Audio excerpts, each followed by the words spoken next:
학우 여러분 안녕하십니까? WBN 뉴스 원혜진입니다. 개강 이후 학교 생활에 적응해 나가는 시기인 것 같은데요.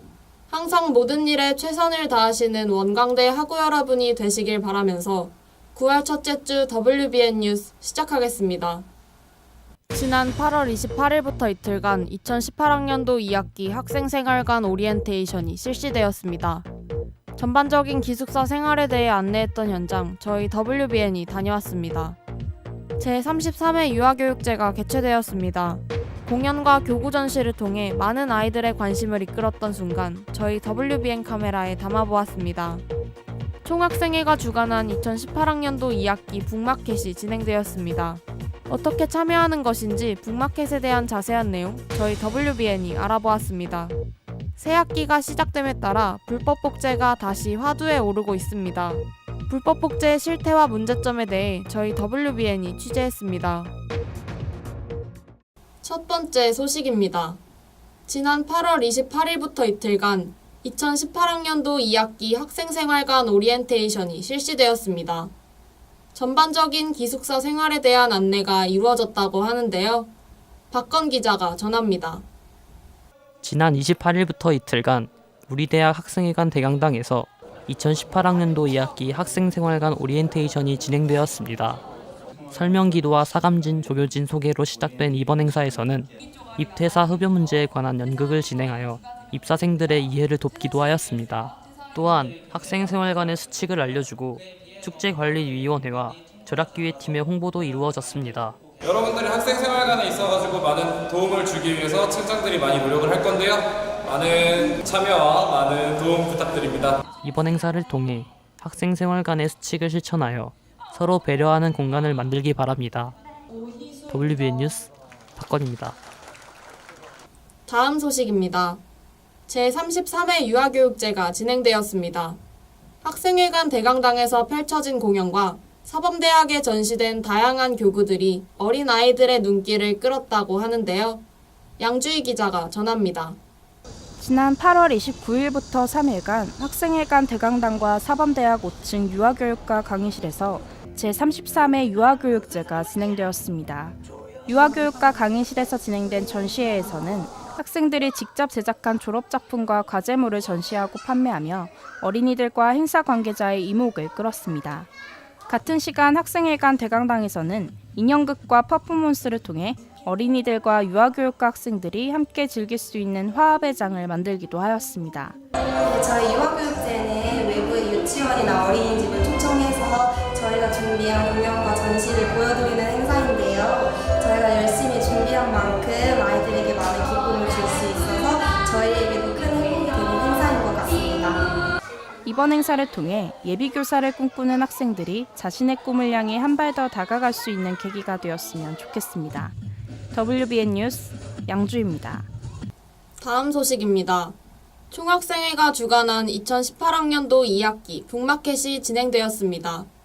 좀 더 저렴한 가격으로 책을 구입할 수 있다고 하는데요. 어떻게 참여하는 것인지 북마켓에 대한 자세한 내용 류혜인 기자가 전합니다. 지난 28일부터 학생회관 3층 총학생회실에서 2018학년도 2학기 북마켓이 열렸습니다. 북마켓이란 교재를 판매할 수도 구입할 수도 있는 시스템을 뜻하며 구입의 경우 저렴한 가격으로 구입이 가능한 장점이 있습니다.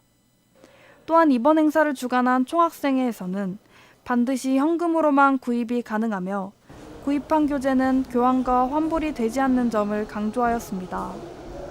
이번 행사를 통해 학우들이 교재 비용에 대한 부담을 덜 수 있는 계기가 되었으면 좋겠습니다. WBN 뉴스 류혜인입니다. 특별기획 뉴스입니다. 새 학기가 시작됨에 따라 새로운 서적을 구입해야 하는 일이 늘어나면서 불법 복제가 또다시 화두에 오르고 있습니다. 불법 복제의 실태와 문제점에 대해 조수민 기자가 전합니다. 새학기가 시작되면서 매학기 거론되고 있는 불법 복제가 또다시 불거지고 있습니다. 문화체육관광부와 한국저작권보호원은 9월 한 달간 전국 대학가 불법 복제물 유통 근절을 위한 특별단속을 추진할 계획이라고 밝혔습니다. 하지만 주머니 사정이 넉넉치 않은 학생들에게 비싼 교재비는 새학기마다 큰 부담으로 다가오고 있어 불법 복제의 유혹은 쉽게 사라지지 않을 것으로 보입니다. 불법 복제가 잘못된 건 아는데 매 학기마다 최소 3권 정도 이상의 전공 서적을 구입해야 되는데 불법 복제가 없이 교재를 구매하기에는 아무래도 교재가 비싸서 많이 부담이 되고 있습니다. 불법 복제 근절의 노력도 중요하지만 학생들이 학업에 필요한 비용의 부담을 덜 수 있는 정책도 시급할 것으로 보입니다. WBN 뉴스 조수민입니다. 이번 시간은 과거에 이번 달에 일어났던 이야기를 들려주는 코너 위스토리입니다. 이번 주는 어떤 이야기를 들려줄지 만나보겠습니다.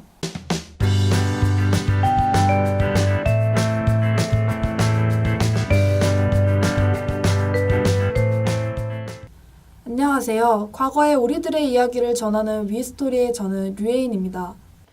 톰 크루즈, 제임스 딘, 그리고 더스틴 호프만까지 이런 유명한 영화 배우들의 공통점이 있는데요.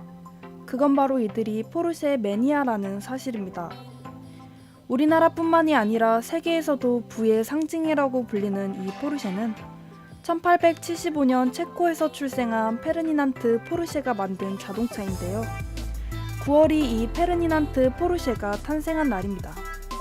그는 기술자 아버지의 영향으로 일찍이 재능을 인정받았고 23살이란 나이에 야콥 로너라는 공장에 취직하게 됩니다.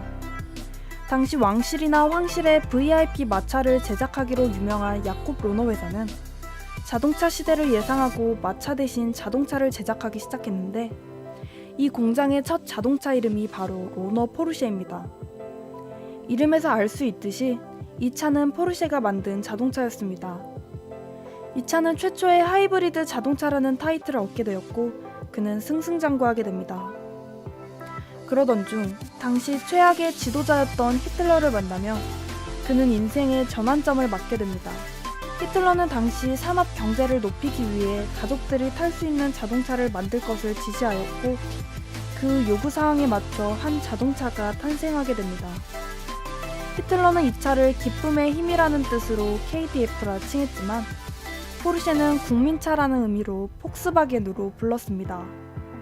또한 미국에서는 이 차가 딱정벌레와 비슷하다 하여 비틀이라 불렀는데 비틀은 역대 3번째로 가장 많이 팔린 차로 남게 됩니다.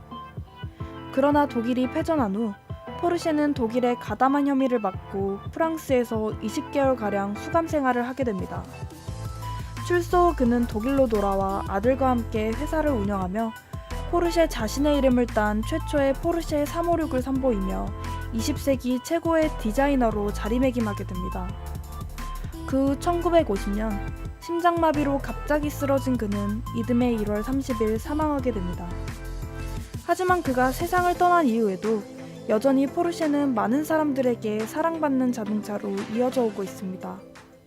오늘의 위스토리 여기서 마치겠습니다. 감사합니다.